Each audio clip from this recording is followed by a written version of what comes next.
When God first placed the idea of daughter notes in my heart, I knew that He wanted me to be raw, be open, be vulnerable, keep it 100 about this walk with Him. And I've had to take time to really sit with Him and ask Him, how is it that you really want this to look?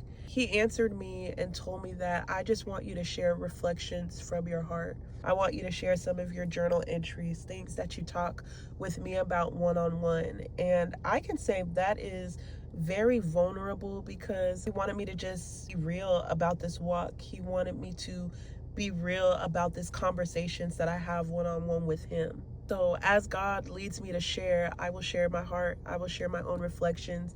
I will share what I'm working through in real time with God. And I can say that is very uncomfortable for me.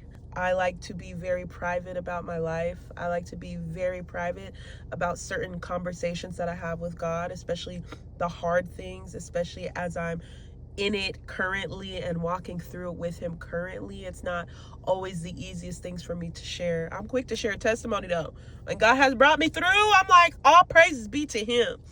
But I think that's the part that sometimes we miss, right? When we talk about overcoming in the testimony, but how about when we're sitting in it with God in that exact moment?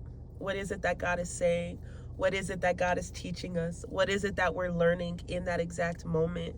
So I want to share that I'm not perfect. God is still bringing me through so much restoration in myself, so much restoration of my own identity, so much inner healing because there's so many layers to it. But I know that he wants me to be open and honest about what that looks like in real time. Sometimes there is such a tension that we experience in this walk with God where we feel like we have to arrive, but the word says that when God starts a work, he is faithful to complete it. We're continuously just growing, we're continuously healing, and we're continuously just walking hand in hand with God. I can definitely say that following God and living a life that is submitted and surrendered to him is one of the hardest things I've ever done, but it's also been one of the most beautiful things, one of the most rewarding things, and I will never regret saying yes to God and surrendering my life to him. So this is Daughter Notes, reflections from a daughter after God's own heart.